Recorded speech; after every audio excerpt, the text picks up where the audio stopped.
The turn is back. Netflix exclusive series Bridgerton will be back on our screens with season 3 on May 16th. I cannot wait.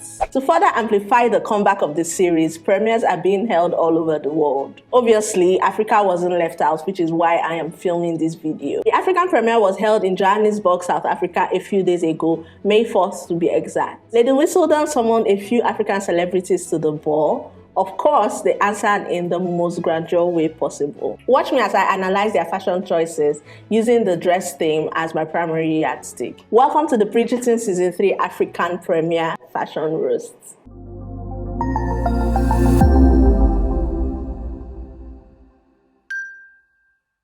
Hey y'all, Chantel here for usual, the curator of this channel and the best fashion analyst you've ever come across. Thank you all so much for joining today. If you're a newbie and you like what you see, please do well to subscribe. Don't be a stranger, join the Chantel Nation fam. Also, don't forget to turn on the bell icon next to that subscribe button, so whenever I post any content here, you'll be one of the first to get that insightful, interesting, amazing notification. Alrighty, thank you so much. Mwah. Dressing for the event was Regency era splendor into the spotlight. A very long and, might I add, very simple, very easy to decipher theme. Explain to me why 99% of the attendees couldn't pull it off. Stay with me. As is my normal tradition here, I always like to explain the theme so you and I can be on the same page. Regency era, relatively short-lived, lasting 9 years from 1819 to 1820, where Prince George IV had to stand in for his father that was declared ill, that is King George III, and he was unfit to rule. However, the Regency era fashion can be traced 16 years prior, that is 1795, after the French Revolution, where people sought to make clothes less aristocratic and more functional. Simple, light and airy low neckline, high bust, fitted bodies, high waist, empire silhouettes, ankle-length dress styles for women, and sedate outfits that consist of well-fitting tailored pants, tailcoats, almost exclusively white shirts, cravats, waistcoats, knee-length boots, and top hats for men. These styles began to phase away in the late 1820s, which made way for the Victorian era fashion, aka the puffy, elaborate skirt dresses for women, and a more muted take on the Regency era fashion for men. Splendor, on the other hand, means a magnificent, splendid appearance. A synonym of that word is grandeur. Into the spotlight is a phrase that denotes a person receiving a lot of attention that is from the public. With all the definitions given, the theme simply expected guests to grab your attention by showing up in magnificent Regency era outfits. Agree with me or not? Let me know in the comment section. I reckon that themed events like this can be a lot to pull off. From the research work that goes into it to the funds required to make these outfits that you might end up not wearing ever again. That being said, anything worth doing is worth doing well. Stylists, this is your area to shine, okay? Yeah, so I hope we're all on the same page while we move into the fashion roast segment proper. Kicking things off with Taymesan wearing Tinathan official, styled by Damola in this navy form-fitting off-shoulder cord fabric suit with double vents at the back and brooch on each lapel, complete with a white button-up shirt, a black satin tie that mimics a cravat, I would say, a top hat, black leather knee-high boots, and last accessory being a walking stick. I can see elements of the Regency era like the navy color, top hat, boots, and cravat. However, the modern day elements of the suit took over, in my opinion. If the jacket was a tailcoat instead, he would have eaten up the look completely. That doesn't mean he doesn't look good. He looks so dapper, but not totally in sync with the theme. I will still rate Taymesan a 7.5 out of 10 for this because he was very close. Damola did a good job styling him and he gets a kudos for that. Styled by Emmanuel Good News and wearing XtraBrides Lagos is Osas. Champagne pink high-low two-piece outfit made from a mix of satin, chantilly lace, and mesh fabrics. Ruffled sleeves, a V-cut on the hem of the blouse with satin, corsage, faux flower inserts on the bodice. The back of the dress features this detachable lace fabric that connects to the train, I think, because we didn't get a clear picture of the back. Accessories include fingerless gloves, jazzed up with pearl bracelets, layered pearl necklace with matching earrings, gunmetal, bejeweled sandals, and a structured silver purse. The star of this look for me has got to be the wavy bun hairstyle, courtesy Burnout Smiles. It totally embodied the theme. In the Regency era, women's hair were typically worn pulled up onto the crown of the head towards the back, most often in simple buns, which is what this is. The outfits, all over the place in my opinion, are reminiscent of the Regency era. Fit is great on her though, she gets a 6 out of 10. Priscilla Ojo in this seafoam green ball dress by XtraBrides Lagos. A mix of satin, jacquard, lace and mesh. Off-shoulder neckline that revealed her decolletage. Ruffled sleeves, corset with some ruffles on the bodice. Choice of jewelry is this green bejeweled choker. Lastly is a wide-brimmed hat, or would I say fascinator. This look is tilting more towards the Victorian era than the Regency era. However, she still looks great. I'm going to rate her a 6 out of 10. Obviously, Kunle Remi did not bother with the theme, and I'm not happy about that. He represented more at the Queen Charlotte premiere, which I also have a analysis video on. I will leave it linked in the cards and also in my description box, so you can do well to check it out. Pink and gold damask danshiki paired with black patent bowl detail loafers, black filler, black double layered bead necklace, a gold cuff, black leather strap watch, and clear glasses. He's giving Saro 100%. Nothing about the Regency era is here. Nice outfits, completely wrong events. Kunle gets a 1 out of 10. From me, Kenyan actress Jackie Matubia, rocking African fabrics and design KE. Styled by Nelly Mulani, the outfit features a strapless metallic burgundy satin jumpsuit with an elaborate ruffled hem skirt. The neckline was jazzed up with some appliques. On top of that is a royal blue jacket with this Queen Anne looking neckline. It also has frills and appliques on the sleeves. Accessories include a nude palms adorned with stones, silver earrings, and a headpiece. I believe we are all on the same page when I say that this look is not on theme. It doesn't do anything for her figure and the style is outdated, sadly. She gets a 4 out of 10 from me. Lilia Fair also exuding the Victorian era in a multicolored ball dress by Kud Collections. Victorian era Betha neckline, bubble sleeve, corset dress with loads of appliques. The lower half of the skirt features this metallic rose gold fabric with navy trimmings. The detach in this lower half looks off, in my opinion. She accessorized with multiple chunky necklaces, gold earrings, some rings, bangles, and a gold bejeweled crown. Slight Regency era details with the high bust and bows. But overall, a Victorian era look. She gets a 6 out of 10 from me for this. If the Bridgerton season 3 had the same theme as Queen Charlotte's premiere, which was a high society Bridgerton garden party with a hint of Afro chic, Idia's look would have won best dressed. But for this, nah. Red and white corset ball dress with matching gloves by Ambaosa, made from velvet and tulle fabrics. A modest V neckline with frill sleeves, intricately stoned on the neckline and hem. She jazzed up the look with a silver graduated style choker with matching earrings and headpiece infused into an okuku coral crown. Silver bangle and purse to complete the look. She looked like a queen but not in sync with the theme. For that, she gets a 5 out of 10 from me for this. Styled by Swanky is ace actor and one of Nollywood's finest, Chidi Mokeme, wearing Deji and Kola.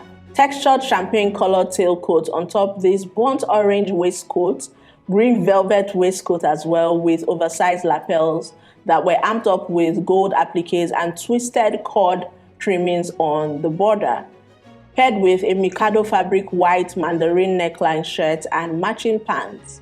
Footwear of choice is this brown suede ankle-length boots, square frame sunglasses and gold strap chain wristwatch to complete the look. He embodied the theme by a large percentage. I will rate Chidi Mokeme a 7.5 out of 10 for this. Actually, an 8 out of 10 for this. The 9th person on my list is Kehinde Bankole wearing TE_women. A metallic green and lavender puffy dress with lots of details from corset to elaborate structured sleeves, a low neckline, tie back, and ball skirts, complete with a fascinator. The tailoring of this dress looks really shabby. The net on the fascinator is too long. It didn't need the tassels, in my opinion. The beauty we see for this dress or for this look stems from the person wearing it, not the dress. Obviously not in sync with the Regency era, she gets a 4 out of 10 from me for this. Juliet Ibrahim's look is giving Epic Bride in her Onyonyo dress. It's giving Mama Calabar. I don't understand the direction Swanky Jerry went with styling. It's giving confusion. It's a green metallic ruffled long sleeve dress with print fabric bodies, a bejeweled neckline and an elaborate train by Caviar Woman, accessorized with a gold clutch, gold earrings, gold bracelets, rings, and hairpin. I will rate Juliet a 4 out of 10 for this. Elsa, I love, but this dress to the Bridgerton season 3 premiere, not at all. Black sheer spaghetti strap dress with intricately placed sequins, paired with a black faux fur scarf, black pumps, loads of chunky gold bangles, some rings, and gold hoop earrings. Totally not in tune with the theme, she gets a 1 out of 10, at least for attending. Kie Kie blew me away with her look until I saw the theme. Kud Collections came through with the majestic, I'll call this majestic, gold dress that has dramatic sleeves, exquisite detailing with crinoline underneath to give that structured ball skirt look. Kie Kie's dress lacks depth, in my opinion. I wish there was more contrast. The orange doesn't quite accentuate her skin tone. Teared up pearl necklace, matching earrings, and her wedding ring for jewelry. Makeup looks nice, hair looks nice as well. Not completely in sync with the theme. I'll rate Kie Kie a 6 out of 10. Now, gorgeous Sharon Ooja rebelling in this purple statement SomobySomo dress. 100%, 1000% not in line with the theme, but no doubt a really cute ashwabi dress. Fit on her is a 10 and color against her skin is a 10. For the event though, she gets a 2 out of 10. Stylish to the stars, Swanky Jerry also found time to slay. First up, designers Deji and Kola deserve a round of applause for the color combo of this outfit. Chef's kiss. Grey suit complete with an off-white waistcoat with somewhat of a military-inspired detailing. Burgundy cravat, grey cape with burgundy lining attached to the jacket with a British-style lapel pin. Burgundy boots, burgundy antique purse, sunglasses, rings, earrings, and a crown to complete the look. Swanky didn't miss with this look. It captured the Regency era and more. I'm in awe at how good he looked. He gets a good, solid, well-deserved 9 out of 10 for this. Guinness World Record holder and an all-round babe, Hilda Baci, is next. She looks like a Barbie in this Live and Eve bespoke lavender asymmetric sleeve dress that has floral beaded details on the top area.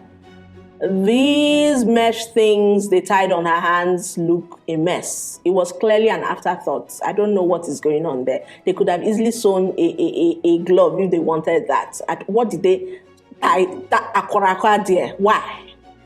Damola, it doesn't look good at all. Her hair is super gorgeous though. Well done by style by Essa. I'm going to rate Hilda a 5 out of 10 for this, all thanks to the hair. It looks good, and I think it's not I think actually, it's totally in sync with the theme, with the Regency era, that is. Capes were a thing in colder climates during the Regency era, so Kate actress wasn't off for wearing this peach cape as many people suggested. On the other hand, the dress underneath is too modern to be categorized under the Regency era. This is more of a bridesmaid's dress to me. Fit is impeccable on her though. Love the pleated detail on the waistline. High bun with tendrils in front.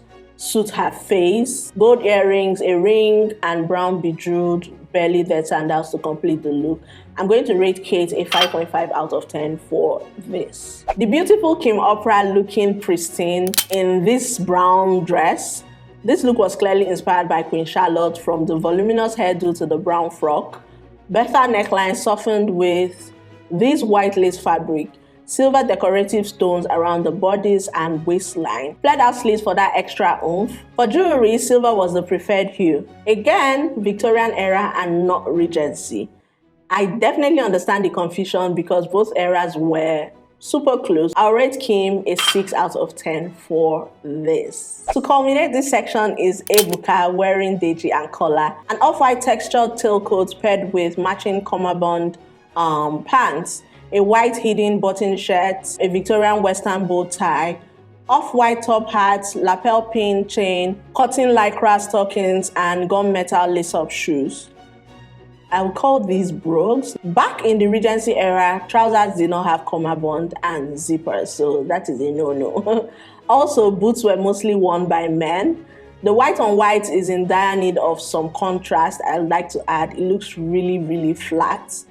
I'll rate Ebuka's look a 6 out of 10. Or should we give him 6.5? 6.5 out of 10. 18 attendees later, and I'm done with the fashion roast segment. Moving over to the best and worst dressed categories, which has got to be my favorite because I know that I'm about to finish the roasts. Best dressed male, definitely Swanky Jerry. No doubt, he checked all the boxes and even gave us Jara. Totally understood the theme and delivered exquisitely well. Love, love, love it. Best dressed male for me. Best dressed female, to be really sincere with you all, to be honest, none of them delivered. That is using the theme as my yardstick, like I said at the beginning of the video. They look nice, no doubt, but not in sync with the theme, which is what ratings on my fashion roast are based on. So we're going to move on from that. But if you have yours, you can leave same in the comment section.